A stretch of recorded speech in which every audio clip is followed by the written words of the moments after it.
अब की बार 140 के पार BPSC PT test series test 8। Topic है आपका सॉइल्स, हिंदी में कहते हैं मृदा, आम भाषा में मिट्टी। तो चलिए बच्चों, आज हम लोग कॉन्सेप्ट के आधार पे 0 से 100 तक मृदा सॉइल टॉपिक को ऐसे पढ़ें क्वेश्चन आंसर के माध्यम से कि कोई भी क्वेश्चन आए बीपीएससी स्तर का, उसको हम लोग 100% सक्सेसफुली कवर कर लें। सॉइल्स पे 111 क्वेश्चन है और 111 क्वेश्चन बहुत ही सिस्टमैटिक वे में फ्रेम किया गया है ताकि एक बार आप ये बना लें, ये सारा क्वेश्चन क्लास की तरह उसको समझ लें, तो बीपीएससी स्तर पे यानी स्टेट पीसीएस के स्तर पे कोई भी क्वेश्चन आपका नहीं छूटेगा। जैसा कि हम लोग जानते हैं, सॉइल हिंदी में कहते हैं मृदा, एक ऐसा जटिल कॉन्सेप्ट है कि आप उसको अध्ययन करने के लिए बहुत सारे स्तर में उसको डिवाइड करेंगे। और जब आप अपने मृदा को, मिट्टी को, सॉइल को देखेंगे तो देखेंगे कि आपके सॉइल्स में, आपकी मिट्टी में मिनरल्स है, खनिज पदार्थ है, अपघटित जैविक पदार्थ है जिसको हम लोग ऑर्गेनिक मैटर कहते हैं। सॉइल का अपना वायुमंडल होता है, मृदा का अपना वायुमंडल होता है जिसको हम लोग सॉइल कहते हैं, सॉइल एयर कहते हैं। The air in the soil is known as soil air. और हिंदी में तो इसका एक अलग नाम ही दे दिया गया है, मृदा वायुमंडल। सॉइल्स में, मृदा में आपको जल मिलेगा, जैविक पदार्थ मिलेगा, सड़े गले आपके अपघटित मृत जैविक पदार्थ के अवशेष मिलेंगे। तो सॉइल जो कॉन्सेप्ट है एक कॉम्प्लेक्स कॉन्सेप्ट है, इसलिए इसको पढ़ने के लिए हम लोग बहुत सारे स्तर में विभाजित करते हैं। In order to study soil we divide it into many layers. So to better understand the concept of soils, we have to divide it into different layers. हम लोग इसको अपने समझने के लिए, ये आपका मृदा है, ये आप यहाँ से यहाँ देखेंगे तो ये आपका सॉइल का, मृदा का स्तर है, अलग अलग स्तर है। यहाँ पे आप खड़े हैं लेकिन ठीक आपके नीचे इतना ज़्यादा सॉइल का अलग अलग स्तर है। तो चलिए जरा सॉइल के स्तर से, मृदा के लेयर से, मृदा के स्तर से, सॉइल के लेयर से हम लोग अपने पढ़ाई को, अध्ययन को चालू करते हैं। आप देखेंगे कि सबसे ऊपर यहाँ जहाँ आप खड़े हैं, ये पोर्शन, इसको ओ होराइजन भी कहते हैं आम भाषा में, इंग्लिश हिंदी दोनों भाषा में ओ लेवल कहते हैं, या ऑर्गेनिक या जैविक। दूसरा ये जो आपका स्तर है इसको ए होराइजन या टॉप सॉइल कहते हैं, सबसे ऊपरी सतह कहते हैं। तीसरा ये है, इसको बी होराइजन या सब सॉइल कहते हैं। और चौथा ये देख रहे हैं, इसको पेरेंट मटेरियल या सी होराइजन कहते हैं, और ये आपका बेडरॉक होता है। हर एक स्तर की अपनी अपनी विशेषताएं होती हैं। चलिए हम लोग ऊपर से एक परिचय के माध्यम से, एक इंट्रोडक्शन के स्तर से इस मिट्टी के कुछ विशेषताओं को देखते हैं ताकि अपना पढ़ाई हम लोग सिस्टमैटिक रूप में शुरू कर सकें। तो देखिए, सबसे ऊपर जहां पे आप खड़े हैं, जिस पे आप खड़े हैं, इसको हम लोग ओ होराइजन या ऑर्गेनिक लेयर कहते हैं, जैविक स्तर कहते हैं। ये टॉप लेयर है, ये ऊपरी सतह है जिस पे हम सब खड़े हैं। This is the top layer where all of us are standing. और यहां पे आपको जैविक पदार्थ भी मिलेंगे और इसकी मोटाई, इस स्तर की मोटाई, the thickness of this layer is around 2 inches. तो ये आपका ओ होराइजन है या ऑर्गेनिक लेवल है। इस लेवल पे, इस स्तर पे आपको पेड़, पत्ते जो हैं, आपको प्लांट्स, बग्स, ये सारा कुछ मिलेगा। कभी कभी देखेंगे कि ये स्तर जो है साधारणतः आम रूप में, औसत रूप में, on an average this O horizon or organic layer is 2 inches thick. But कभी कभी देखेंगे ये कभी कभी बहुत पतला भी होता है और नहीं भी होता है।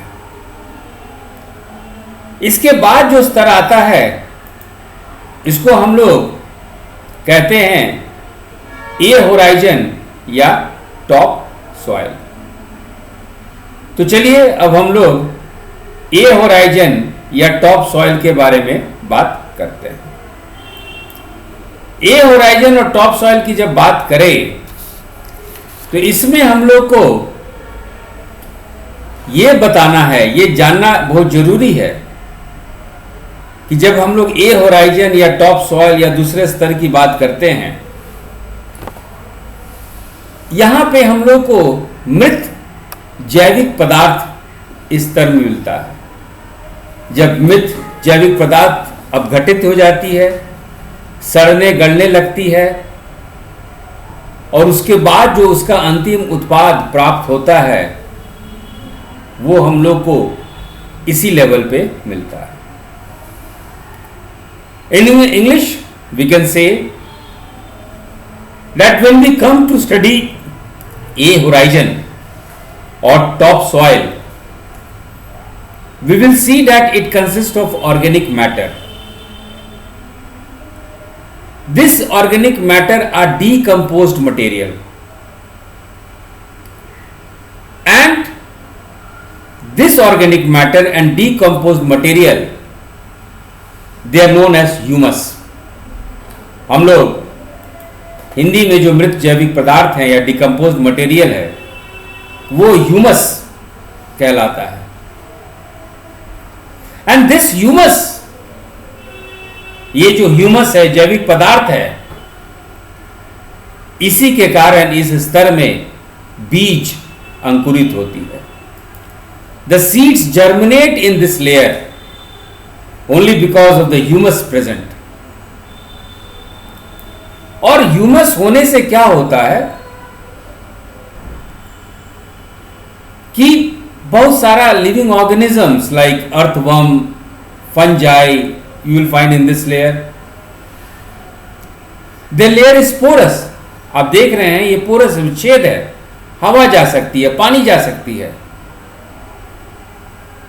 इसलिए इस स्तर पे आपको बीज अंकुरित होती है, जड़ नीचे तक जाती है, या प्लांट ग्रोथ के लिए ये ह्यूमस वाला लेयर महत्वपूर्ण है।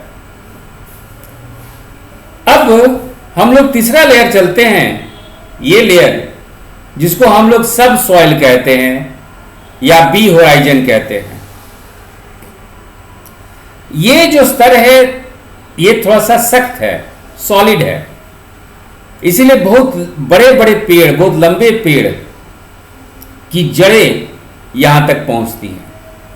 Means comparatively the soil is the soil of the top in the top layer or the top soil layer, the soil are comparatively more solid and tighter and hence only large plant roots reach here. ये जो आप देखेंगे humus वाले layer में वो काला रंग का होता है, लेकिन ये लेयर व्हाइट होता है, सफेद होता है, because there is no humus present. This layer is rich in minerals. यहां पे आपको खनिज पदार्थ इस स्तर में बहुत मिलेगा। अब जब खेत की जोताई होती है तो ह्यूमस वाला लेयर, जैविक पदार्थ वाला स्तर, और आपका सब सॉइल क्या किया जाता है कि हल के माध्यम से दोनों स्तर को मिलाया जाता है ताकि खनिज पदार्थ की मात्रा, जैविक पदार्थ की मात्रा, ऑर्गेनिक मटेरियल, सॉइल का फर्टिलिटी बना रहे। इसीलिए सेकेंड लेयर और थर्ड लेयर को हमेशा ट्रैक्टर के माध्यम से या प्लाउइंग के माध्यम से बनाया जाता है। अब हम लोग चलते हैं पेरेंट मटेरियल पे, जिसको कि हम लोग हिंदी में मृदा के मूल जनक पदार्थ कहते हैं। इसको मूल जनक पदार्थ इसलिए कहते हैं कि जो भी आप सॉइल्स का अपर लेयर देखते हैं, it is because of this layer only. It is known as the parent material because the upper layer develop from this layer. This layer is mostly made up of large rocks, जैसे कि granite हो, संगमरमर हो, slate हो। सो ये जो स्तर है वो बहुत ही सख्त पत्थरों का, चट्टानों का बना होता है, जैसे ग्रेनाइट, क्वार्टजाइट, बेसाल्ट, ये सब। तो इस तरह से हम लोग अलग अलग मृदा के स्तर को पढ़ते हैं। इसी बेसिक कॉन्सेप्ट के साथ हम लोग अब क्वेश्चन आंसर पे डिस्कशन चालू करेंगे और हल्के हल्के कॉन्सेप्ट से, छोटे छोटे कॉन्सेप्ट से हम लोग बड़े बड़े कॉन्सेप्ट की ओर बढ़ते हैं। चलिए क्वेश्चन हम लोग स्टार्ट करते हैं। हम लोग सॉइल्स का इंट्रोडक्शन ले लिए, अब चलते हैं धीरे धीरे हर एक कॉन्सेप्ट पे। तो पहला कॉन्सेप्ट है व्हाट इज रेगोलिथ। रेगोलिथ क्या है? पहले इसका डायग्राम देखिए। ये है आपका सॉइल, ये है आपका मृदा। ये देख रहे हैं ये पोर्शन, ये पोर्शन देखिए, ये पोर्शन देखिए, ये सब आपका, ये देख रहे हैं, ये आप ये सब जो देख रहे हैं ये आपका रॉक्स है, चट्टान है, जो चट्टान के छोटे छोटे टुकड़े हैं। और ये भाग जो है, ये भाग है रेगोलिथ। पहले देखिए होता कहाँ है, फिर हम लोग इसको आगे समझेंगे। ठीक है, एक और डायग्राम देखते हैं। ये है आपका बेड रॉक, यानी जो टफ रॉक्स हैं, है ना, जो आपके सख्त चट्टान हैं, वो ये रहा। इसके ऊपर ये पोर्शन देखिए, ये पोर्शन से लेके सबसे ऊपर तक जहाँ पे आप खड़े होते हैं, यहाँ पे ये चीज़, ये है आपका रेगोलिथ। तो रेगोलिथ देख लिए कहाँ पे है। अब चलिए इसी के हिसाब पे हम लोग क्वेश्चन बनाते हैं। What is regolith? It is the upper layer of the mental rock. Regolith क्या है? ये मेंटल रॉक की ऊपरी परत है। मेंटल रॉक क्या है? जिसपे हम लोग, जिस चट्टान पे हम लोग खड़े होते हैं। It is a layer of loose heterogeneous material. यहाँ पे बहुत सख्ती से एक दूसरे से नहीं जुड़े हुए हैं। और जहाँ तक सामग्री की बात है, बहुत सारे सामग्री से, ह्यूमस से बनी हुई है, छोटे छोटे पत्थर मिलेंगे। तो विषम सामग्री से ये परत जो है, रेगोलिथ की परत बनी होती है। ये ठोस चट्टान को ढकता है। It cover solid rock. हम लोग देखें ना कि बेड रॉक के ऊपर आपको रेगोलिथ मिलता है। तो सी भी सही है, इट कवर्स सॉलिड रॉक। तो 1 का सही ऑप्शन है डी, ऑल द ऑप्शंस। 1 का क्वेश्चन नंबर 1 का सही ऑप्शन है डी, ऑल द ऑप्शंस। अब चलते हैं हम लोग क्वेश्चन नंबर 2 पे।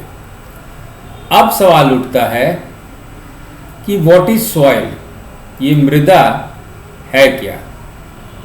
तो अभी हम लोग डायग्राम में बात किए थे इंट्रोडक्शन में कि ये आपका बेड रॉक नीचे है सबसे, यहाँ से ऊपर तक जहाँ पे आप खड़े होते हैं, ये सब कुछ सॉइल है, ये सब कुछ मृदा है। ये आम भाषा में हम लोग बात कर लिए। अब जरा टेक्निकलिटी में चलते हैं कि भाई ये सॉइल होता क्या है।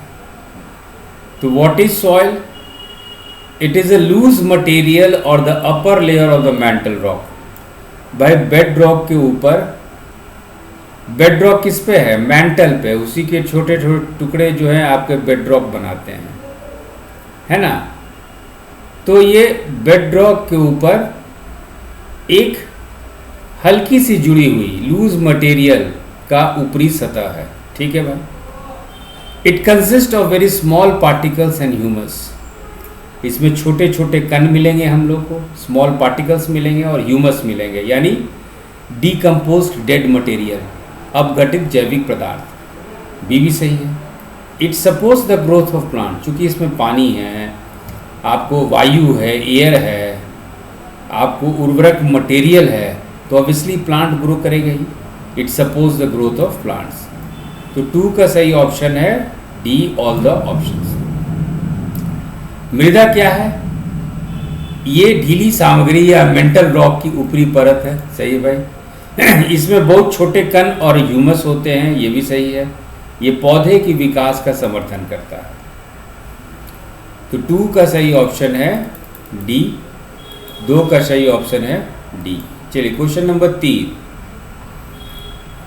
अब जो है हम लोग ये बात करते हैं कि मृदा में कौन कौन से तत्व होते हैं। देखिए कैसे हम धीरे धीरे कॉन्सेप्ट्स आगे बढ़ रहे हैं। विच of the following elements make up the soil? Inorganic matter. So which of the following elements make up the soil? Inorganic matter, organic matter, air and water. All the options. तो soil consists of inorganic matter, organic matter, air and water. निम्नलिखित में से कौन सा तत्व मृदा का निर्माण करता है? अजैविक या खनिज पदार्थ, मिनरल मैटर, जैविक पदार्थ, हवा और जल, सभी विकल्प। क्वेश्चन नंबर 3 का सही ऑप्शन है डी। क्वेश्चन नंबर 3 का सही ऑप्शन है D. Question number 4, what is the source of mineral element in the soil? मृदा में खनिज तत्व का स्रोत क्या है? हम लोग देखते हैं कि मृदा में सॉइल्स में खनिज होते हैं, मिनरल सॉल्ट्स भी मिलता है। तो इनका स्रोत क्या है? तो हम लोग डिस्कस किए थे कि पेरेंट मटेरियल मूल अथवा जनक पदार्थ, मृदा का मूल यानी जो जनक है जिससे मृदा की उत्पत्ति होती है, the source of origin of the soil, it is known as parent material, and this parent material is the source of mineral element in the soil. 4 का सही आंसर है ए। 4 का सही आंसर है ए। क्वेश्चन नंबर 5, हम लोग अभी तक बार बार डिस्कस किए हैं कि ऑर्गेनिक मैटर, भाई जैविक पदार्थ हैं मृदा में, कार्बनिक पदार्थ हैं मृदा में, है ना। तो what is the source of organic matter? जो मृदा में जैविक पदार्थ है उसका स्रोत क्या है? क्वेश्चन नंबर 5 वही है। What is the source of organic matter in the soil? तो answer is decayed and decomposed plants and decayed and decomposed animals. जो एनिमल्स सड़ गए हों और वो डिकम्पोज हों, मैंने उनका कॉन्स्टिट्यूएंट अलग अलग हो गए हों, तो decayed and decomposed plants and animals are the source of organic matter in the soil. तो 5 का सही आंसर है आपका बी। 5, क्वेश्चन नंबर 5 का सही ऑप्शन है बी और सी। मृदा में कार्बनिक पदार्थ या जैविक पदार्थ का स्रोत क्या है? क्षय और विघटित पौधे, सड़े हुए और विघटित जानवर। क्वेश्चन नंबर 5 का सही ऑप्शन है, क्वेश्चन नंबर 5 का सही ऑप्शन है बी और C. Now we will discuss question number 6। तो क्वेश्चन नंबर 5 में हम लोग पेरेंट मटेरियल और ऑर्गेनिक मैटर के बारे में डिस्कस किए। ये देखिए, ये है आपका सॉइल, और यहाँ भी जो भी डिकम्पोज्ड एनिमल और प्लांट्स होते हैं वो ऑर्गेनिक मैटर में ये कन्वर्ट हो जाते हैं। अब जो है हम लोग बात किए थे कि जो भी सॉइल का मिनरल्स होता है ना, या सॉइल का जो भी ओरिजिनल कॉन्स्टिट्यूएंट होता है वो पेरेंट मटेरियल से आता है, जिसको कि हम लोग हिंदी में मृदा की मूल पदार्थ कहते हैं। तो क्वेश्चन ये है कि विच of the following is the parent material of the soil. यदि हम लोग बात करें कि मृदा की मूल पदार्थ क्या है जिससे कि मृदा बनती है, तो कौन कौन सा है। तो hard and less resistant rocks means all types of rocks, metamorphic rocks, sedimentary rocks means all the option. निम्नलिखित में से कौन मृदा की मूल पदार्थ है। कठोर और कम प्रतिरोधी चट्टान। कम प्रतिरोधी चट्टान या लेस रेजिस्टेंट रॉक्स में आपका लावा आ जाता है, वोल्केनिक इरप्शंस आ जाता है, और हार्ड रॉक्स में ग्रेनाइट आ गया, स्लेट आ गया। रूपांतरित चट्टानें, अवसादी चट्टानें। क्वेश्चन नंबर 6 का सही ऑप्शन है डी, सभी विकल्प। डी, सभी विकल्प। ये है आपका पेरेंट मटेरियल, और पेरेंट मटेरियल से ही सारा जो आपका सॉइल का कॉन्स्टिट्यूएंट होता है, मिनरल कंटेंट होता है, वो सारा ये पेरेंट मटेरियल से ही जाता है ना। Parent material is the material from which the soil develops. Question number 7, which of the following are hard resistant rocks of the soil. कठोर प्रतिरोधी चट्टान, जो कि बहुत ज़्यादा जिसपे कि इरोजन काम नहीं करता है, मीन सख्त होता है। तो which of the following are the hard resistant rocks of the soil. Granite, marble and slate. 7 का ए, बी और सी। निम्नलिखित में कौन सी मिट्टी की कठोर प्रतिरोधी चट्टानें हैं। ग्रेनाइट, संगमरमर और स्लेट। 7 का ए, बी और सी। 7 का ए, बी और C. Question number 8, which of the following are less resistant rocks of the soil. Volcanic, lava and ashes, marble, schist and gneiss. निम्नलिखित में कौन सी मिट्टी का कम प्रतिरोधी चट्टानें हैं। ज्वालामुखी और राख, संगमरमर और सिस्ट और gneiss. A, B and D. A, B and D. Question number 8 का A, B and D. Which of the following are the metamorphic rocks of the soil. निम्नलिखित में से कौन सी मिट्टी की रूपांतरित चट्टानें हैं। तो वह है आपका सिस्ट एंड निस। सिस्ट और निस। क्वेश्चन नंबर 9 का सही ऑप्शन है D. Which of the following are the sedimentary rocks of the soil. Sandstone, clay, silt and limestone. निम्नलिखित में कौन सी मिट्टी की अवसादी चट्टानें हैं। ग्रेनाइट, संगमरमर, स्लेट और सिस्ट और नाइस। ए, बी, सी और। अब हम लोग बात करते हैं ह्यूमस की, है ना, जो जैविक पदार्थ होता है मिट्टी में जिससे कि उर्वरक बना रहता है मिट्टी का, means that helps in the fertility of the soil. Question number 11, which of the following is correct for humus.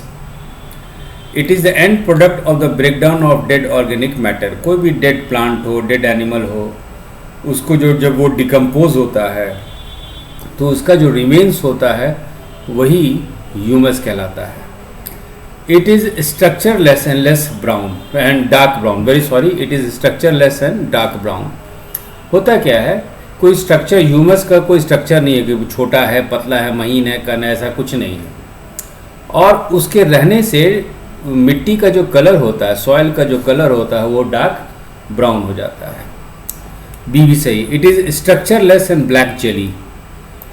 Black jelly है ना, वो जेली की तरह चिपचिपा होता है, या तो उसके कारण मिट्टी का रंग काला हो जाता है, ह्यूमस के कारण the colour of the soil turns dark brown.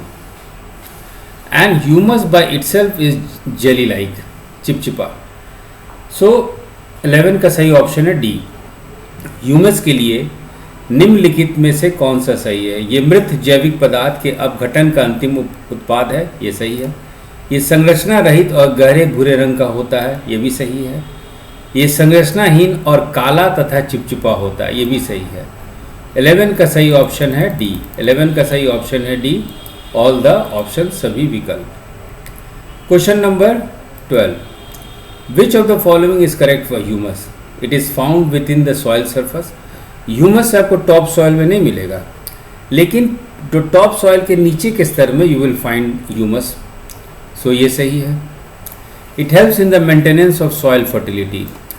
Humus रहेगा तभी सीड्स जर्मिनेट करते हैं, प्लांट का ग्रोथ होता है ना, क्योंकि जहाँ जहाँ ह्यूमस है साथ में ये भी पाया गया कि सॉइल एयर है, वाटर है, सब कुछ है, पोरस होता है मिट्टी, तो प्लांट ग्रोथ होता है और सॉइल का फर्टिलिटी को एनहांस करता है।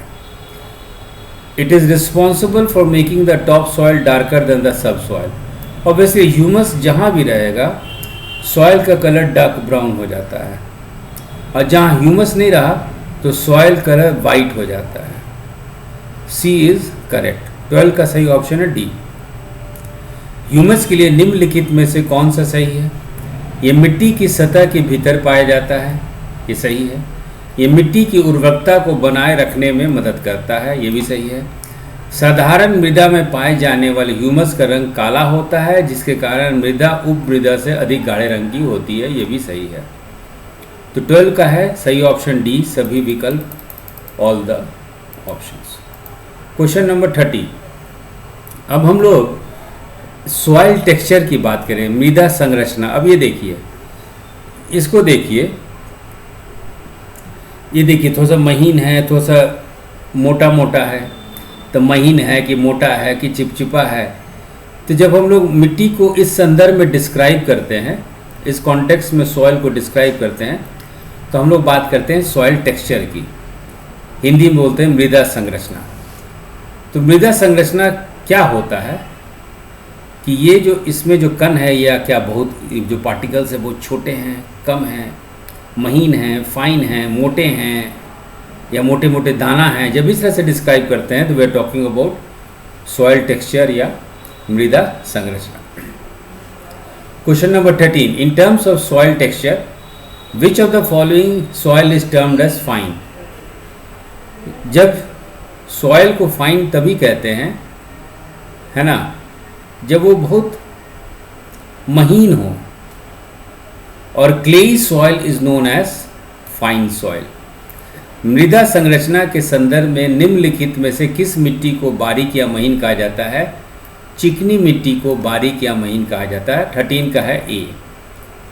Question number 14, which in terms of soil texture which of the soil is term as coarse? मृदा संरचना के संदर्भ में निम्नलिखित में से किस मिट्टी को मोटी कहा जाता है? ये देखिए, ये देख रहे हैं, ये सब मोटी मोटी मिट्टी है। ये कौन सी मिट्टी है? इसको हम लोग सैंडी सॉइल या बलुआ मिट्टी कहते हैं। ये आपका सैंडी सॉइल है। Question number 14, in terms of soil texture which of the following soil is termed as coarse? Sandy soil. 14 का है बी। मृदा संरचना के संदर्भ में निम्नलिखित में से किस मिट्टी को मोटी कहा जाता है? तो वो है आपका बलुआ मिट्टी। 14 का है B. 15, in terms of soil texture which of the following soil it's termed as intermediate?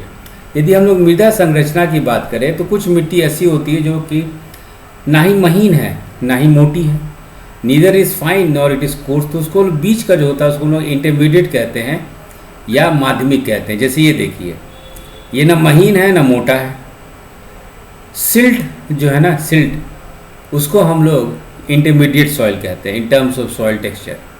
In terms of soil texture which of the following soil is termed as intermediate? 13 का है सी,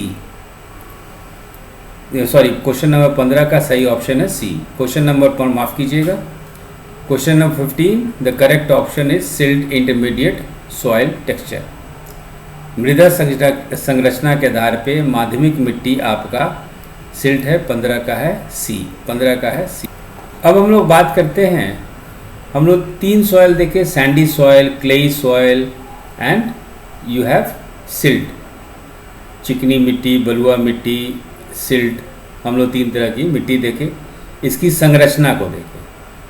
अब देखते हैं उसकी साइज, जो कण है उसकी साइज क्या है, आकार क्या है।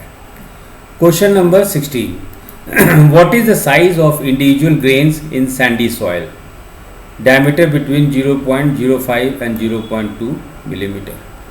बलुआ मिट्टी में कणों का आकार क्या है, 0.05 और 0.2 मिलीमीटर के बीच का व्यास। 16 का सही ऑप्शन है ए। 16 का सही ऑप्शन है ए। 17, what is the size of individual grains in clayey soil, चिकनी मिट्टी में कणों का आकार क्या है, तो 0.00 मिलीमीटर इन डायमीटर, 0.00 मिलीमीटर व्यास चिकनी मिट्टी में कणों का आकार क्या है। तो क्वेश्चन नंबर 17 का सही ऑप्शन है बी।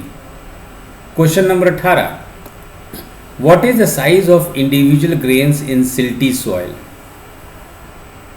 सिल्टी सॉइल का जो ग्रेन्स का है साइज वो है डायमीटर बिटवीन 0.02 एंड 0.002 मिलीमीटर, व्यास 0.02 और 0.002 मिलीमीटर के बीच थे। 18 का सही ऑप्शन है सी।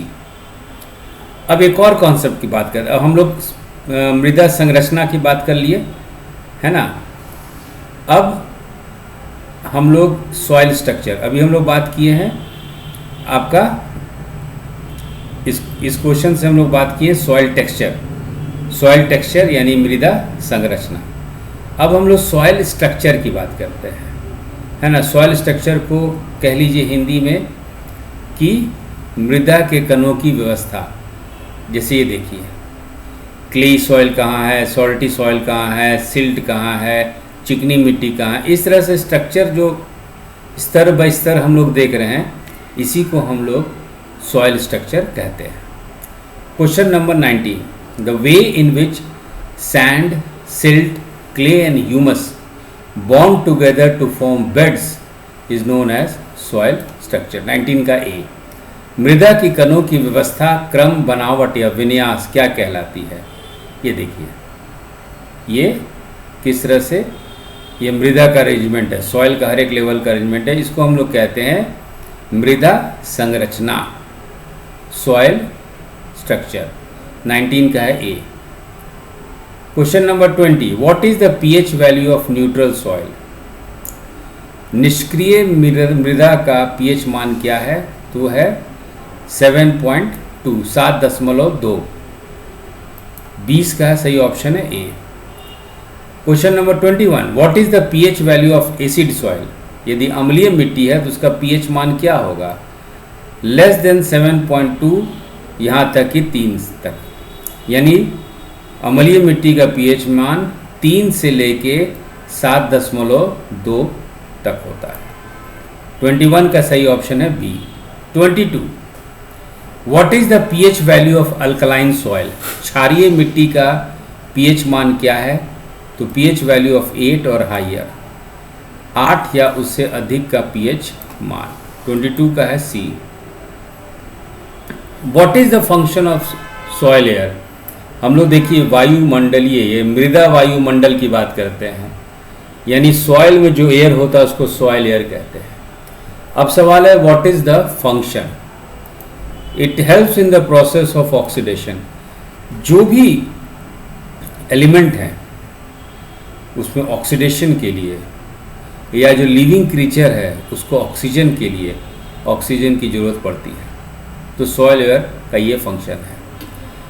The process of oxidation converts nitrogen in a form readily available to the plants. जो एटमॉस्फेयर में नाइट्रोजन है उसको डायरेक्टली प्लांट ले नहीं सकती है, तो यूजुअल नाइट्रोजन, फ्री नाइट्रोजन को कन्वर्ट करने के लिए ऑक्सीजन की जरूरत होती है। तो सॉइल एयर का दूसरा काम ये है। Most of the bacteria present in the soil are aerobic. Aerobic मतलब उनको ऑक्सीजन की जरूरत पड़ती है, और यही एरोबिक जो बैक्टीरिया है जो डिकम्पोज प्लांट एंड एनिमल को, जो डेड प्लांट एंड एनिमल को डिकम्पोज करती है, जो कि फर्टिलाइजर का काम करती है। So most of the bacteria present in the soil are aerobic which are partly responsible for breaking down plants and animal remains। ये बैक्टीरिया को भी ऑक्सीजन की जरूरत पड़ती है क्योंकि they are aerobic. So C B important, all the options. मृदा वायु का क्या कार्य है? ऑक्सीकरण की प्रक्रिया में मदद करता है। बहुत सारे तत्व है मृदा में जहाँ की ऑक्सीजन की जरूरत होती है, और ये ऑक्सीजन वहाँ पे मृदा वायु से काम करता है। अब फ्री नाइट्रोजन पौधों के लिए हानिकारक होता है, लेकिन उसका यौगिक रूप पौधे ले पाती है, और इसकी यौगिक रूप में बदलने के लिए ऑक्सीजन की जरूरत पड़ती है। तो ऑक्सीकरण की प्रक्रिया नाइट्रोजन को पौधों के लिए आसानी से उपलब्ध रूप में परिवर्तित करती है। बी भी आपका सही है। मिट्टी में मौजूद अधिकांश बैक्टीरिया एरोबिक हैं। एरोबिक बैक्टीरिया में जिनको सांस लेने के लिए ऑक्सीजन की जरूरत होती है, जो पौधों और जानवरों के अवशेषों को तोड़ने के लिए आंशिक रूप से जिम्मेदार हैं। यदि एरोबिक बैक्टीरिया ऑक्सीजन नहीं लेगी, ये जी नहीं पाएंगे, और बैक्टीरिया यदि नहीं रहती है तो आपके जो मृत जानवर और पौधे हैं उनका अपघटन नहीं हो पाएगा, तो मृदा की उर्वरकता बनी नहीं रहेगी। तो सी ऑप्शन भी सही है। 23 का सही ऑप्शन है डी। 23 का सही ऑप्शन है D. Question number 24, Who made the first scientific classification of Indian soils? भारतीय मिट्टी का पहला वैज्ञानिक वर्गीकरण किसने किया? कहने का मतलब है कि हम लोग अब भारतीय मिट्टी पढ़ेंगे, सॉइल्स इन इंडिया पढ़ेंगे, तो कितने तरीके का सॉइल्स होता है, इसका पहला साइंटिफिक क्लासिफिकेशन करने वाले कौन थे? तो वो थे आपको वोइलेकर और लेदर। वो थे आपके वोइलेकर एंड लेदर। क्वेश्चन नंबर 24 का सही ऑप्शन है ए और बी। भारतीय मिट्टी का पहला वैज्ञानिक वर्गीकरण किसने किया? वोइलेकर और लीदर। ए और बी। 24 का है ए और बी। 24 का है ए और B. Question number 25, how many types of soil groups are identified by Indian Council of Agriculture Research? भारतीय कृषि अनुसंधान परिषद द्वारा कितने प्रकार की मृदा समूह की पहचान की गई है? 7। The Indian Council of Agriculture Research has identified 7 different types of soil groups. भारतीय कृषि अनुसंधान परिषद 7 प्रकार की मृदा समूहों की पहचान की है। क्वेश्चन नंबर 25 का सही ऑप्शन है 7। तो अगले वीडियो में हम लोग क्वेश्चन नंबर 26 to 50 हम लोग डिस्कस करेंगे। सही से नोट्स बनाइए। आशा है आप लोगों को समझ में आई होगी। Thank you, all the best.